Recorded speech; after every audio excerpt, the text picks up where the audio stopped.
My name is Gerald Hausman. I'm a Santa Fe author, and the book that was published by Lotus Light was called Stargazer.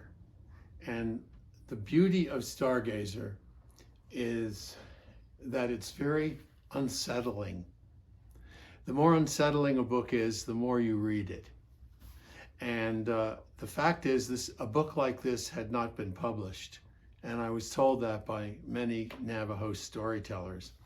But it begins with the circle of evil influence. The wind had come up again, a dry rustling in the low scrub outside the house.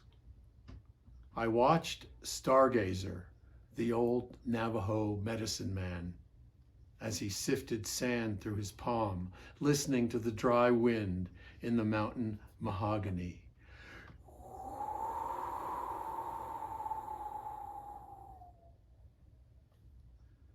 He wore a big black high-crowned Stetson with a wide flat brim. He was the very image of the old ways. Under the shadow of that hat was a man whose father had seen the last of the Apache uprisings. A man whose own eyes had witnessed and whose hands had taken scalps during World War II.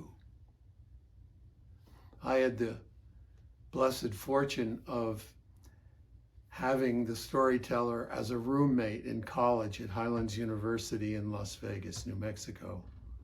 And I guess the thing that impresses me most about having done this book was that it was so hard to write. I worked on it and worked on it for years until I got it right, and I could read it to my roommate Jay, and he would go like this.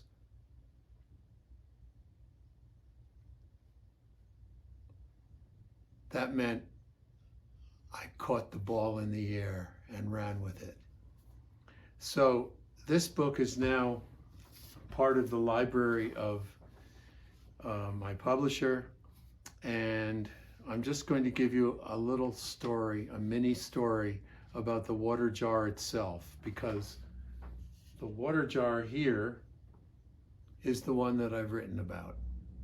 And the beauty of it is you can see that the snake is not a malignant character in the mythology, but more like a friend who brings water. And so the poem in the book that goes with that is this. I sit on a black plastic chair holding the round earth water jar that my ancestors made. The water is not in the jar any longer. I hold the jar in reverence because my ancestor was an earth mother. Much time has passed. As the keeper of the sacred jar, I have protected it and it has protected me. Truth be known, I am the jar.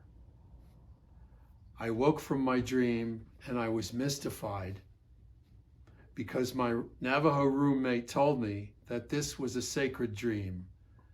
I had been chosen to see and hear the words of wisdom from the interior of the jar. The book that I wrote is now 60 years old.